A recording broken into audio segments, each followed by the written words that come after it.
زما حاجي محمد انعام نوم دی او زه د باغچې د منصل ګریش منصل ټول نایب ناظم او پی ټي آی سره تعلق ساتم په دې 2013 نه په دې غاړه باندې زه د پی ټي آی صدر په دغه حکومت کې په دې کې خو چې د ځمکې او د اسمان فرق دی او هغه د خلکو ته ظاهر هم شوه ټولې دنیا وموندله په زمونږ به درته دا خپله لږه غوندې سیمه واخلم لکه مثلا ګلیاړه شوه شاباسګړه شوه داسې ګړی کلي داسې نور سره ډېره خوشه د اتمې علاقې چې په دې کې به ټول دا ټوپک کلچر کو خلکو به د ټوپک نمایش کو شپږ او لس او شل دا به رايوځای شو یو لین دی جوړ کړی روان و د خلکو نه په زوره پیسې اخیستې شوې قبضه مافیه وه او به تفارق و نو بس دغه شی چې دی نو دې حکومت د 2013 نه په دې غاړه یو امن راغی خلکو ته سکون میلاو شو کم عزتدار خلک چې به ټوپک سره به شوق نو هغه خلک د خپلو کلو نه چې تر لرې ښاریو ته یا بل ځایونو ته پټو ځایونو ته بتله چې په امن باندې پاتې شو الحمدلله دې حکومت هغه شی ختم کړ او داسې افسران ناله چې د پولیس افسران بل د پاسه په سیاسي خلکو د بون هغه پولیس هغه خپله ډیوټي صحیح وکړه او د خلکو نه هغه کرپشن هغه ختم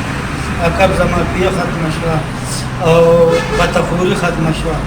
لکه اوس څو ښکاره چا سره دغه نشي کولی او خپلې دشمنۍ نو هغې کې خلک خامخا بیا څه نه څه کوي خو لکه دغه شی اوس ختم شو څوک په چا دغه زور جبر نشي حاجي یو خو زه دا خبره کوم زمونږ دا حلقه چې دا ټیکې 50 او دا عاطف خان سره مخکې زمونږ سینیر وکیل پاتې شي خو زمونږ د یونین کونسل دا ورسره اوس ملګری شوی پاتې دا دغه چې وشو حلقه بندی چې وشو نو دا ورسره نوی راملګری شو دې نه مخکې دا مونږ عبید خان سره دا بل حلقه کې راغی دا اختلافات چې دي دا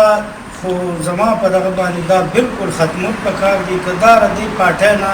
دا نوځي او لکه مونږ یو بل لخپې وو نو مونږ به دا پارټي به هم خرابه شي او آینده دپاره به د دې نه به مخالف پاټۍ پیدا واخلي او دا پی ټي آی بیا دا ووټ ناصر او که نه دوی رایوځای شو